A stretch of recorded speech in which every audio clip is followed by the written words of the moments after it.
రీకున చరిత్రలో కని విని ఎరుగనటువంటి ఒక ఘోరమైన సంఘటన గుంటూరు పట్టణంలో జరిగింది. మీ అందరికీ తెలుసు. బహుశా ఆంధ్ర రాష్ట్ర చరిత్రలోనే కాదు,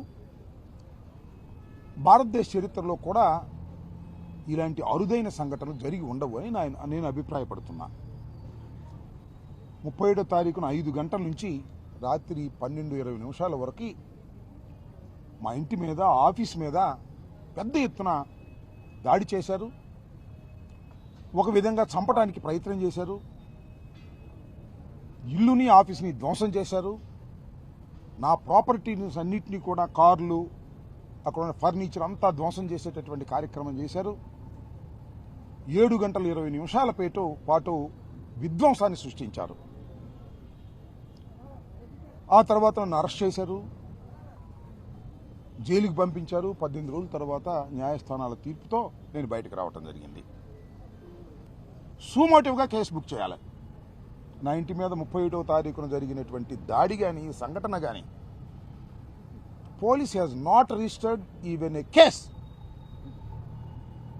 1వ తారీఖున నన్ను కోర్టులో ప్రొడ్యూస్ చేసిన తర్వాత కోర్టు వారి యొక్క అనుమతితో నా లీగల్ అడ్వైజర్ చెప్తే కంప్లైంట్ రాసి సంతకం పెడితే ఆ కంప్లైంట్ తీసుకెళ్ళిస్తే 2వ తారీఖున కేసు బుక్ చేశారు.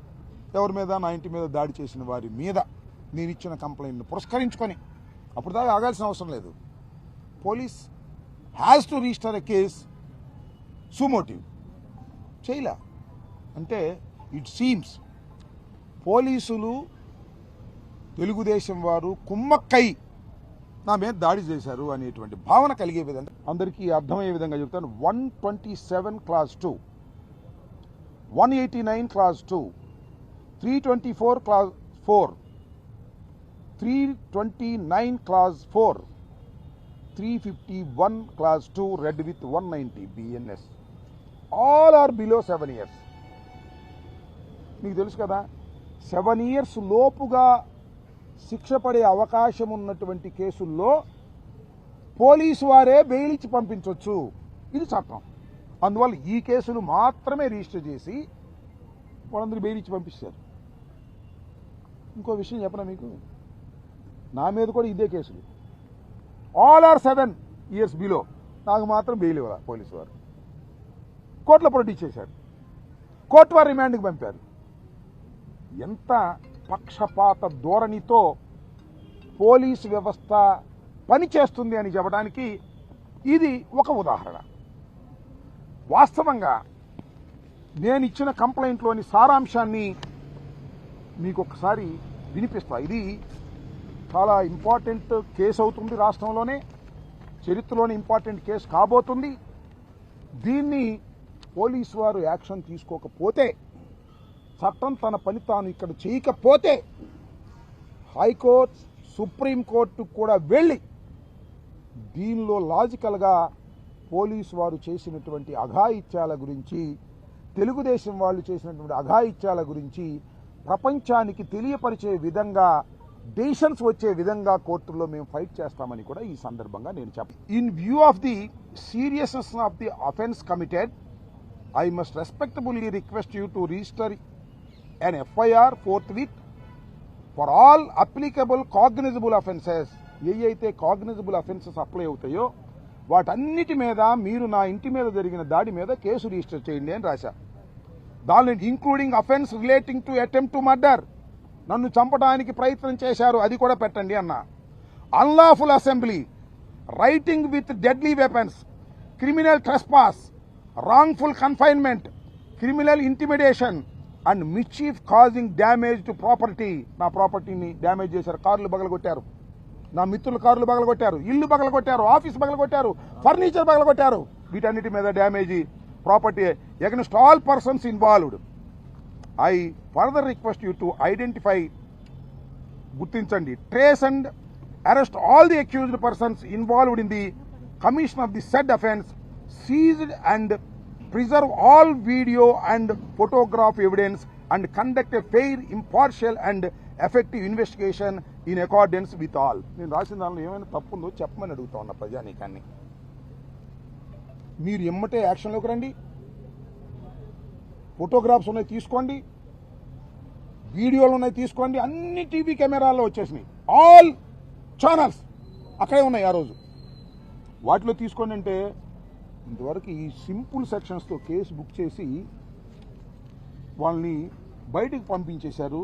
ఇది చాలా దురదృష్టకరమైన వాళ్ళు పెట్టి ఏంటి 127(2) అంటే 1 year punishment, 189(2) 6 months punishment, 324(4) మిచీఫ్ 2 years punishment, 329(4) clause 4 criminal trespass and house 1 year, 351 clause 2 criminal intimidation 2 years. అన్ని బిలో 7 years. ఎందుకంటే శుభ్రంగా ఎక్యూజ్డ్ అందరినీ కూడా బెయిల్ ఇచ్చి పంపించడానికి కావాల్సిన సెక్షన్స్ మాత్రమే వేశారు ఆ సిఐ గారు.